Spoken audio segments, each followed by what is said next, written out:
Hello friends, welcome back to my channel আর new video. নতুন একটা ব্লগে তোমাদের সবাইকে স্বাগত। তোমরা সবাই কেমন আছো? আশা করি খুব ভালো আছো, আমিও খুব ভালো আছি। তো চলো আজ তাহলে দিনটাকে শুরু করা যাক। যেহেতু আজকে সকালবেলা ঘুম থেকে উঠতে একটু দেরি হয়েছে, তাই চাটাকে স্কিপ করে সোজা ব্রেকফাস্টে চলে এসেছি। আর আজকে একটু নতুনত্ব জিনিস বানাবো ভাবছি ব্রেকফাস্টে। রোজ ছোলা মটর বা রুটি আর ভালো লাগছে না, তাই আজকে ভেবেছি পনির স্যান্ডউইচ বানাবো। তাই মা এগুলো সব ব্যবস্থা করেই রেখে দিয়েছে আগের থেকে, আমি এসে জাস্ট বানাবো। তো সেই মতো গ্রেট করা পনিরগুলোকে দিয়ে দিচ্ছি এক করে। তোমাদের একটু রেসিপিটাও বলে দিচ্ছি, একদম সিম্পল রেসিপি। তোমরাও বাড়িতে একদিন ছুটির দিনে বানিয়ে, সত্যি বলছি খুব ভালো লাগবে। আমি তো এটা মাঝে মাঝেই বানাই, তো খুবই ভালো লাগে আমার। তো এর মধ্যে ক্যাপসিকাম, তারপর হচ্ছে আদা, আর হচ্ছে দিলাম একটু ধনেপাতা কুচি। তোমরা চাইলে এর মধ্যে পেঁয়াজও দিয়ে দিতে পারো, কিন্তু আমি পেঁয়াজটা পরে দেবো। আর দিয়ে দিলাম একটু লেবুর রস। আর বেশি কিছু দিচ্ছি না, আর একটু সামান্য ঘরে থাকা যা যা মশলা সেগুলোই দিয়ে দেবো। ব্যাস, আর কিছু না। কিন্তু তোমরা চাইলে এর মধ্যে পেঁয়াজও অ্যাড করতে পারো, রসুনও অ্যাড করতে পারো। তো এটা একটু মিক্সড করে নিই, তারপর বাদ বাকি মশলাগুলো দিচ্ছি। মশলাগুলোও সেমন কিছু না, হলুদ গুঁড়ো, জিরে গুঁড়ো আর লবণ, ব্যাস, আর কিছু দিচ্ছি না। তোমরা চাইলে এর মধ্যে চাট মশলা, ধনে গুঁড়োও অ্যাড করতে পারো। আমার ঘরে সেদিনকে ছিল না, সেজন্য আর দিইনি, তাই এই তিনটেই দিয়েছি। হলুদ গুঁড়ো, জিরে গুঁড়ো আর সামান্য স্বাদ অনুযায়ী লবণ, ব্যাস। এটাকে এবার ভালো করে মিক্সড করে নেব, তাহলে আমাদের অর্ধেক প্রিপারেশন ডান। আগে থেকেই তাওয়া গরম করতে বসিয়ে দিয়েছিলাম, এবার পাউরুটিগুলো সামান্য সেঁকে নেব। না হলে ঠিক কেমন একটা ভালো লাগে না, কাঁচা কাঁচা মনে হয়। তো সেই জন্য পাউরুটিগুলোকে একটু সেঁকে নেব। আর তোমাদের আমার ভিডিও কেমন লাগে অবশ্যই কিন্তু কমেন্ট বক্সে জানিও। আর তোমরা কে কোথা থেকে আমার ভিডিও দেখছো সেটাও কিন্তু অবশ্যই কমেন্ট বক্সে জানিও। সবে তো দুটো হলো, এখনো অনেক পাউরুটি শেখা বাকি। এই দেখো সবকটা শেখা হয়ে গেছে। ভাবছো তো এত কেন?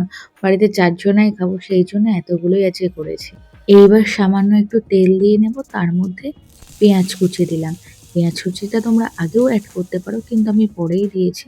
ব্যাস, একটু হালকা ভাজা হয়ে গেলে আমি ওর মধ্যে একটু বাটার দিয়েছি। আগেও অনেকটা বাটার দিয়েছি, কিন্তু সেই ক্লিপটার ভিডিওর ক্লিপটা যে কোথায় সেটা আর খুঁজে পাইনি, তাই পরে আর অ্যাড করতে পারিনি। এবারে এর মধ্যে আগে থেকে যে পনিরের মিক্সচারটা বানিয়ে রেখেছিলাম সেটা দিয়ে দিলাম। ব্যাস, বেশি ভাজবো না, একটু সামান্য সটের মতো করে নেবো, ব্যাস তাহলেই হবে। তোমরা চাইলে আরো বেশি ভাজা ভাজা করতে পারো, বা এরকম অনেকে কাঁচাও দিয়ে দেয়, আমি যেটা দেখেছি, মানে তাওয়াতে আর ভাজে না। হ্যাঁ, সেটাও ভালো লাগে, কিন্তু আমি কখনো সেটা এখনো অব্দি করে দেখিনি। ব্যাস আজকে এটা এরকমই করলাম। এরপরে স্যান্ডউইচের প্রসেসটা তোমাদের আর বলতে হবে না, তোমরা নিশ্চয়ই সকলেই জানো। আর এটা হচ্ছে মেয়োনিজ আর টমেটো কেচাপ দিয়ে এই সসটা বানিয়েছিলাম। ব্যাস, এটা দুটো পাউরুটিতে দিয়ে দেবো, দিয়ে পনিরের ওই মিক্সচারটা দেবো, ব্যাস তারপর কড়াইতে আবার হালকা সেঁকে নিলে আমাদের স্যান্ডউইচ তৈরি হয়ে যাবে। তো আর তো প্রসেসটা বলার কোনো দরকারই হয় না, তোমরা কিন্তু অবশ্যই একদিন বাড়িতে বানিও।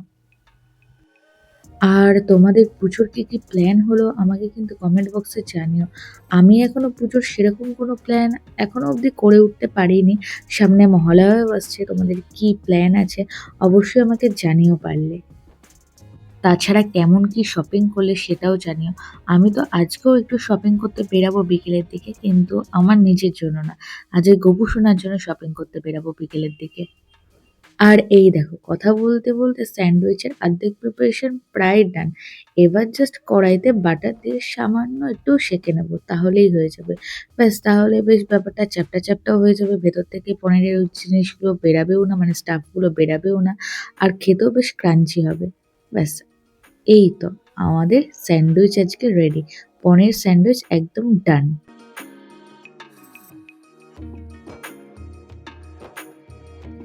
খাওয়া তো শুরু করে দিয়েছি, কারণ খেয়ে দিয়ে আমাকে টিউশনিতে যেতে হবে, মানে আমি কিছু বাচ্চাদের পড়াই, সেখানে যেতে হবে। দারুণ হয়েছে। খেয়ে দিয়ে ঝটপট করে এবার বেরানো যাক। আমি আমার বাহনদেবকে নিয়ে বেরিয়ে পড়েছি। তো তোমাদের সাথে আবার বাড়ি গিয়ে কথা হবে। এখন তো আর গিয়ে ভিডিও করতে পারি না, তাই গিয়ে তোমাদের সঙ্গে আবার কথা হচ্ছে। তো আমি তো বাড়িতে চলেই এসেছি, এবার একটু ফ্রেশ হয়ে নেব, ফ্রেশ হয়ে তারপর পুজো দেবো। আর তোমাদেরকে দেখাচ্ছি আমাদের বাড়ির সামনে যে প্যান্ডেলটা হচ্ছে, বাড়ির জানলা দিয়ে একদম দেখা যায়। সেটা প্রায় অনেকটাই তৈরি হয়ে গেছে, স্ট্রাকচারটা প্রায় তৈরি হয়ে গেছে। এখন শুধু কাপড় পরালেই মোটামুটি হয়ে যাবে, আর তো বেশি দিন মনে হয় বাকি নেই, কিছুদিনই আর বাকি আছে। তো তোমাদেরকে দেখাচ্ছি, দেখো তো একদম জানলা খুললে আমি সারাদিনের কাজ দেখতে পাচ্ছি। তো ভালো লাগছে একদিকে যে পুজো হচ্ছে, কিন্তু তার সাথে সাথে মনে একটা দুঃখও রয়েছে, সেটা তো আর বলে প্রকাশ করা যাবে না যে কি, সেটা সবাই জানো। তো তোমাদেরকে দেখাচ্ছি, দেখো প্যান্ডেলটা প্রায় অনেকটাই হয়ে গেছে। আমাদের এখানে যে খুব বড় একদম প্যান্ডেল হয় সেটা না, তবে যেটা হয় ভালোই হয়, তোমাদেরকে দেখাচ্ছি তারা। এই দেখো স্ট্রাকচারটা অনেকটা তৈরি হয়ে গেছে, আর এখনো কাজ চলছে, সব কাজ করছে এখনো। ওই যে সবাই কাজ করছে দাদারা, তো অনেকটাই প্রায় তৈরি হয়ে গেছে। এই দেখো আজকে এটা গোপুসোনার সাজ কেমন হয়েছে কিন্তু তোমরা জানিও আজকে গোপুসোনার সাজটা। আর বাড়িতে আজকে দুপুরের মেনুতে হয়েছে উচ্ছে আলু ভাজা, শাক ভাজা, কুমড়ো ভাজা, আর হয়েছে মাছ। এই কটাই যে রেসিপি হয়েছে। তো ওই মাছটা দেখলে ওটা আমাদের বাড়ির পুকুরের মাছ। তো খাবার নিয়ে তো বসে পড়েছি, কারণ খেয়ে দেই একটু পরেই আমাদের বেরোতে হবে। ওই যে বলেছিলাম গপু সোনার জন্য যে জামা প্যান্ট কিনতে যাব, সেই জন্য নৈহাটি যেতে হবে। তো আগে খেয়ে নিই, তারপর রেডি হব। A few moments later. দেখে হয়তো বুঝতে পারছো কোথাও বেরাচ্ছি। হ্যাঁ, আজ একটু নৈহাটি যাচ্ছি, গোপুর কিছু ড্রেস কেনার আছে, তার সাথে বড় মার কাছে যাব, তোমাদের সমস্তটাই দেখাবো। তো অলরেডি অনেক লেট হয়ে গেছে, 5:12 ট্রেন, এখন বাজে হচ্ছে 5টা। তো চলো এবার বেরানো যাক তাহলে। ব্যাস নৈহাটি তো চলে এসেছি। এবার প্রথমে বড় মার কাছে যাব, একটু পুজো দেব, তারপর গোপু সোনার জন্য জামা কাপড় কিনবো। আর একটা মিষ্টির দোকান থেকে এই বড় মার জন্য হচ্ছে কিছু মিষ্টি নিলাম। আজকে ফুলের মালা নিয়ে আসিনি, কারণ বিকেল বেলা এসছি বলে পুজো তো সেভাবে দেবো না, অঞ্জলি দেবো না, সেই জন্য শুধুমাত্র মিষ্টি নিয়ে এসছি। আর এই দেখো সবার বড় মা। আর এদিকে আমি আর মা পুজো দিয়ে বেরিয়ে পড়েছি এবার গোপু সোনার জন্য জামা কাপড় কিনবো। আর এই ফুচকা দেখে খুব লোভ লাগছিল, কিন্তু খেতে পারিনি, কারণ এখানে 10 টাকায় মাত্র 4টে করে দিচ্ছিল। আর এই যে দোকানে চলে এসেছি একটা গোপু সোনার জামা কাপড় কিনতে। প্রচুর প্রচুর জামা কাপড়, কোনটা ছেড়ে কোনটা কিনবো বুঝতে পারছি না, মানে চোখ ধাঁধিয়ে যাচ্ছিল। তারপরেও আমরা বেছে বেছে কিছু না কিছু জামা কিনেছি, তোমাদের সেটা পরে দেখাবো।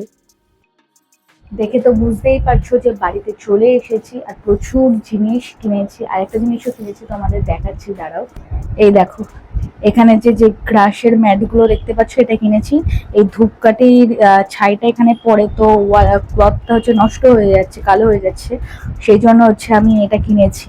এটা অনেক বড়ই কিনেছি, তো কেটে নিয়েছি আমার যেটুকু সাইজ লাগবে আর কি। তাহলে ভিডিওটা আজকে এখানেই শেষ করছি। যদি ভিডিওটা ভালো লাগে তাহলে অবশ্যই একটা লাইক করো, কমেন্ট করো, শেয়ার করো, আর প্রচুর প্রচুর সাবস্ক্রাইব করো। তাহলে দেখা হচ্ছে নেক্সট কোনো ভালো ভিডিওতে। Till then tata.